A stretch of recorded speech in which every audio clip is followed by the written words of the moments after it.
This video is meant to be for entertainment purposes only. It's only a theory proposed by astrophysicists and quantum mechanics called quantum immortality. Keep an open mind and check it out. Let me know what you think. Okay, so what is quantum immortality? And how many of you will even have an open mind enough to give this theory a chance or believe in it in the slightest? Me, myself, I truly believe I've been dealing with this since I was a teenager, but I'll get into that here in a minute. Quantum immortality is a theory proposed by astrophysicists and quantum mechanics that states when we die, our conscience transfers to another reality and continues on. But you would never perceive that death. You would just wake up from a dream, continue about your day. But sadly, your family and loved ones would know you as dead in their reality. In your new reality, there will be slight differences, such as what they say where deja vu and the Mandela effect comes from. Okay, so back to why I originally started this video. I feel like I've been dealing with this for years, and my first feeling of thinking that I possibly died was in 2008 when I was 18. I had just got my license. I was only driving for about a month. It was about 3 a.m. and I was leaving a friend's house. I was sober though. So I'm driving down the road and I see this red flashing light. Mind you, there's no cars on the road at all. I'm pulling up, thinking in my mind, do I gotta stop or just yield or what? And it hit me at the last second that it's a yellow light that you do a yield and caution, look both ways. So I decided to stop. As I chose to stop at that four-way, a semi come flying through with no back trailer park but just the front, doing probably 30, 40 miles an hour. And it would have hit me directly. It would have collided with me perfectly on point. And I'll never forget thinking, out of all the last 5 minutes that went by and I ain't seen no vehicles, that truck just so happened to be right there and would have ended my life. And I was sitting there thinking about how creepy it was that split-second choice made me think that. Well, now that I've recently learned about quantum immortality, I've been thinking, what if there was a timeline where I did decide to keep going and die? My second experience was in 2011. I actually posted another video about this on my story times. And I was drinking with some friends. It was in the gated community. We was going to leave. My buddy didn't realize we were still in the gated community. We had the music up. He was wearing sunglasses, dancing, whatnot. I put my seatbelt on, told him to do that, reminded him we was in a gated community. He went to put his seatbelt on, lost control of the car, doing about 30. We fishtailed, we hit a big ass oak tree. I seen a big bright flash. Airbag went off, knocked me out for about 5 seconds. Woke up to the horn blaring, smoke filling up the car under the stereo, for coming out from under the stereo. People were screaming, calling 911, filming it. The cops came, ambulance came. They had to use the jaws of life to open up his side. He slept for that whole night. He didn't wake up till the following morning. It was a whole ordeal. And I remember laying in my bed thinking, when that airbag went off and we hit that tree, did I die and wake up and just continue going? But at that time, I didn't even know what quantum immortality was. And it was still in the back of my mind thinking, like, once again, is there a timeline where I died and instead just happened to survive in this timeline? My third experience, I was going through a lot of mental health stuff, substance and alcohol abuse. I had known I was coming up on a court date, going to prison soon. I started using again, and I ended up waking up in a hospital to them telling me that they almost lost me. And I'll never forget waking up thinking how nothing was the same. My handwriting was different, my personality was different, my memories was different. I've been with the same woman for 18 years. We got 3 kids. We're very close.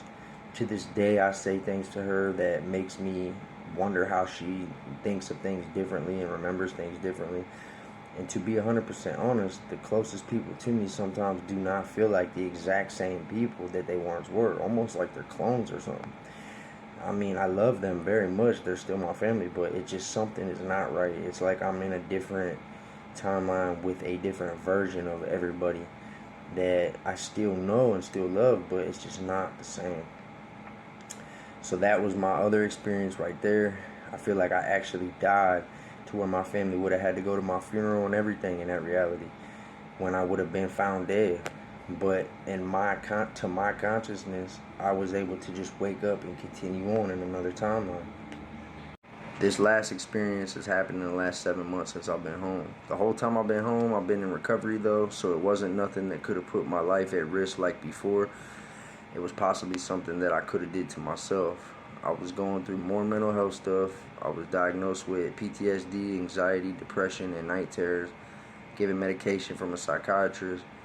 Well, I was thinking about unaliving myself because I felt like the whole world was just crashing down on me, and I just couldn't cope with feeling like everything is so different, and plus transitioning from coming home from prison, things me and my girl was going through and whatnot.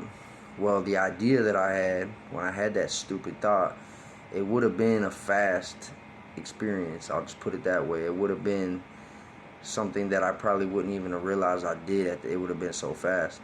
Well, the last thing I remember was thinking those bad, evil thoughts.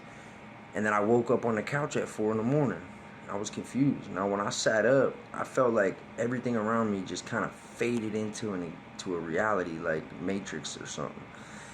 But that, you could say that's just because I was tired and waking up. That makes sense. But when I went upstairs and woke my girl up at 4 a.m. and I said, babe, what's going on? Like, what happened last night and why am I on the couch? She's like, oh, I came home and you look so peaceful sleeping. I just let you sleep. So I started apologizing about the night before, telling her sorry that I said what I said and this and that. And she literally said that none of it happened, that I dreamed it all, that I concocted it in my imagination dreaming or whatever. That blew me away thinking about that, because I'm sitting there like not understanding how she's saying that none of that happened, but I know I remembered it. And they also say with quantum immortality, you will have like a little bit of a time gap, which gives the universe enough time to put things together, strings of code and whatever, to make your next reality exactly the same. And they say that you will have just this little bit of amnesia where you just kind of don't remember, but then you snap into it. I'm not sure, y'all. Like, I didn't make this theory up. This is something that astrophysicists truly believe. I want to say Neil deGrasse Tyson is one of them who stands by this, and Elon Musk believes that we live in a simulated matrix. I don't know. I could be wrong. Maybe this stuff isn't real. But then again, this could explain why we don't know anything about death and why people say certain things about near-death experiences. If you look this stuff up, there's millions of people, if not more, in the world who stand by this and believe in this from their own experiences. So I'm open to people telling me what they think. Constructive criticism is cool. Let me know if you've experienced anything like this or if you believe it's possible. If anyone comments or says any dumb shit, though, I'm just gonna ignore you. But I am open to people giving me their unfiltered, unsugar-coated opinion. That's cool. I know what I feel that is, I truly believe. So everybody's entitled to their own opinion either way. But everybody enjoy the rest of your week. Stay safe, stay free. God bless. And I understand that a lot of people are gonna just say I'm crazy. I've been told that a lot in my life. Just like when I've told people about some of my dreams I have where I feel like I float from my body, also known as astral projection, out-of-body experiences. I stop telling people when I have dreams like that because sometimes I wake up and I'm conscious in another place, but I know that I'm sleeping in my bed and I'm able to move around freely and do certain things, but I can never hang on to it that long and it usually goes away.